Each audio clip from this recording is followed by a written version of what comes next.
Good Sunday morning, Northeast Ohio, as we continue our efforts to hunker down. We have a new date set in place for the completion of the March 17th Ohio primary. It is no longer June 2nd, but rather April 28th, and it will be primarily a vote-by-mail election with the onus on you to request your ballot. The legislature this week making the move. There will be limited opportunities for in-person voting that day, April 28th, but only for those with disabilities who require in-person voting and those who simply don't have a home address. And it will not be at your polling locations, only at boards of elections and early vote centers. Well, for the first time since this coronavirus crisis started, we're getting a glimpse at what voters are thinking, not only here in Ohio, but across the Great Lakes region as part of a new Baldwin-Wallace poll.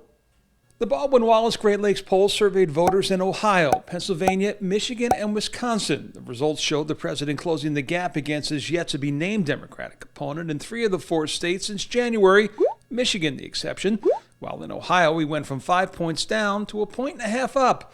The poll was taken between March 17th and the 25th as the coronavirus crisis was escalating. Despite some of the early issues with whether he took it seriously or not, the bottom line is that as this data was being collected over the last week, people basically are giving him pretty decent marks, both in terms of his overall approval in the head-to-head against a Democrat, and even in how he's been handling the coronavirus crisis. Yes, while the president's overall approval rating is at 51% in Ohio, it's at 58% when it comes to how Ohioans view his handling of the crisis. A strong number, but pale in comparison to the nearly 80% support for what Governor Mike DeWine has done. As an anecdote, a friend of mine sent me information about something she'd gotten from a friend who's in China right now, who referred to a map and called it the United States of Ohio. That's the kind of attention that we're getting as a state in the response to this coronavirus crisis. In Ohio, 76% of those surveyed said they were concerned about COVID-19, while nearly 69% of them worried that they or someone in their families could catch it.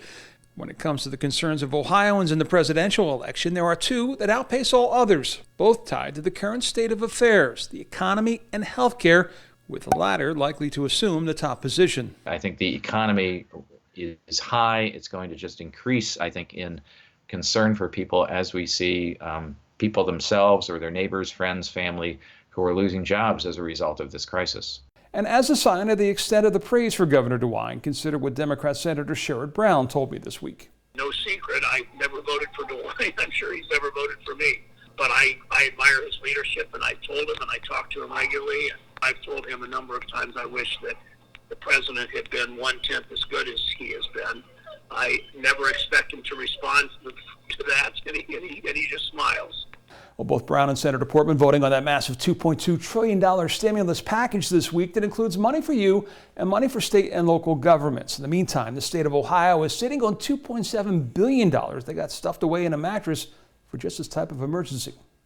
Most of us try, not always successfully, to stash away spare change here and there for an emergency. The state of Ohio is no different, only their sock drawer is called the Ohio Budget Stabilization Fund, or as we know it, the Rainy Day Fund. And over the years, Ohio has had its share of rain, forcing a newly elected Governor George Voinovich in 1991 to drain the fund before later building it back up.